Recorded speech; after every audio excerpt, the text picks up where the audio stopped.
PlayerUnknowns Battlegrounds is currently smashing it on Steam. Right now it's the best-selling game on the platform, and it's also one of the most watched games on Twitch, only held from the top spot at the moment by the big players like League of Legends and Dota. Perhaps you've never heard of or never played a Battle Royale game before, or perhaps you've played a lot of them and are curious as to how this one plays.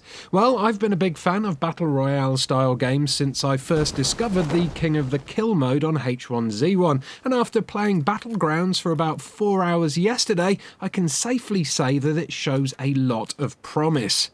With that in mind, here are 5 reasons why I think Battlegrounds has the potential to be the best Battle Royale game yet. Battlegrounds should feel familiar to anyone who's played a Battle Royale game before. That's because it's made by a chap called Greene, aka PlayerUnknown.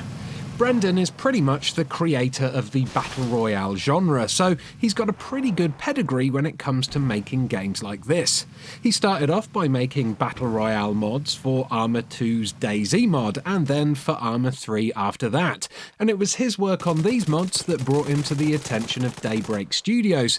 Daybreak hired Brendan to consult on H1Z1's Battle Royale mode, which was later released as its own game called H1Z1 King of the Kill, and nowadays it often holds the top spot for views on Twitch and is thought of as the go-to game for fans of the Battle Royale genre. It's certainly my favourite of the bunch. Because of Brendan's influence on these titles, Battlegrounds feels like a nice mixture of both H1Z1 and the Arma 3 mod. It feels most like H1Z1 to play, but it has a bit of that Arma 3 realism in there as well that makes the action feel a bit more grounded. Basically, because he's not being held down by the constraints of mod tools or publisher whims, Brendan has been able to create the game that he's always wanted to make, and it shows in the gameplay.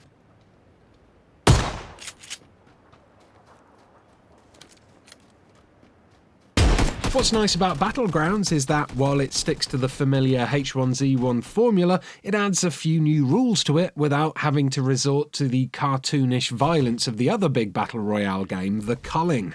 While the culling goes a little too overboard with its Hunger Games-inspired gameplay, Battlegrounds keeps things fairly simple, but still manages to introduce a couple of new ideas to keep it all feeling fresh. First up, you get to choose where you spawn, sort of. Just like in the Arma 3 mod, at the start of each round, players spawn inside a plane and can choose when and where they jump out of it as it flies across the map. Compared to the random spawn points of H1Z1's parachutes or the culling's crates, this brings with it a whole new strategy as you can aim yourself towards your favourite loot spots and avoid being instantly put on the back foot by being dumped in the middle of nowhere, miles away from any weapons. As with other Battle Royale games, the longer you stay alive, the smaller the play area gets, with a hazardous gas slowly creeping across the map, pushing players closer together.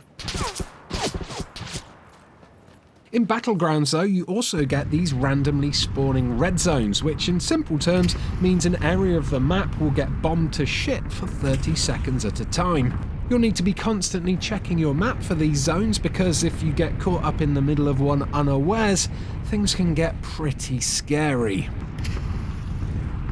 You've also got different levels of kit like armour and backpacks to find, which auto-equip themselves when you pick them up, meaning you can quickly loot buildings and you won't get caught unawares while you fiddle around with your inventory.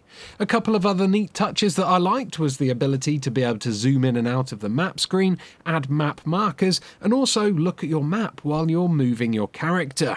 These are little things, yes, but together they all end up making a big difference to the gameplay.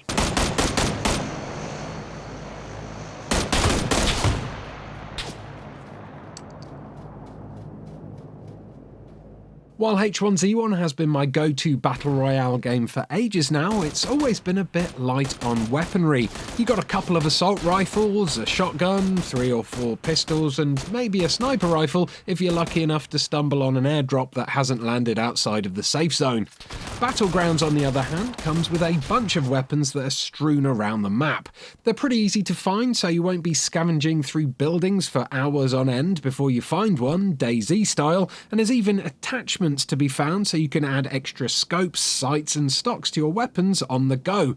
It's all very easy to do and it keeps the game flowing at a nice pace, whilst also feeling very close to a simulated combat experience like Armour.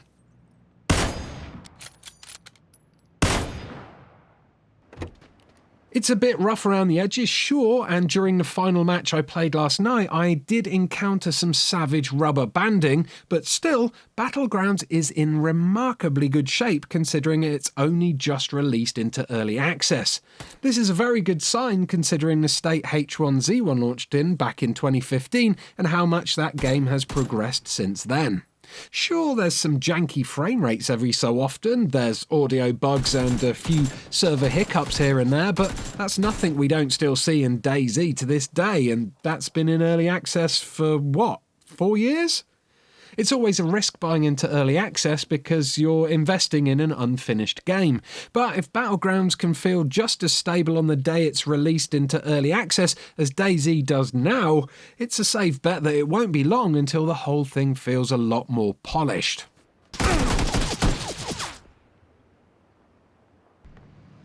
The final point is one that might not be true for long, so make the most of it while you can. Anyone who's ever seen me stream H1Z1 before will know that I'm not exactly the best at these types of games. I love them for the tension, the thrill of the chase, and for the slow build-up to an often lightning-fast and brutal conclusion. Trouble is, I panic a lot, my aim is crap, and there's an army of pro streamers out there who know every inch of the map like the back of their hands. Not so Battlegrounds, not yet at least. The 8x8 kilometre map is still fairly new to most players, and as I said earlier, there's all these new weapons to get used to and a few new rules to follow. Basically, at the moment, everyone is a noob, and while we're all getting to grips with the game, it's a little bit easier to get a lovely, satisfying kill. Oh, look how happy I am there. Honestly, that does not happen very often. So there you go, 5 reasons why I think Battlegrounds has the potential to be the best Battle Royale game yet.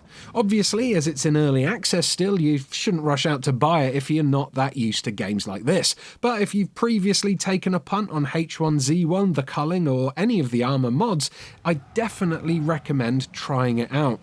It's a bit rough and ready at the moment, but things can only get better the longer it's in development. Well, most things can anyway. My aim is always going to be a big bag of shit.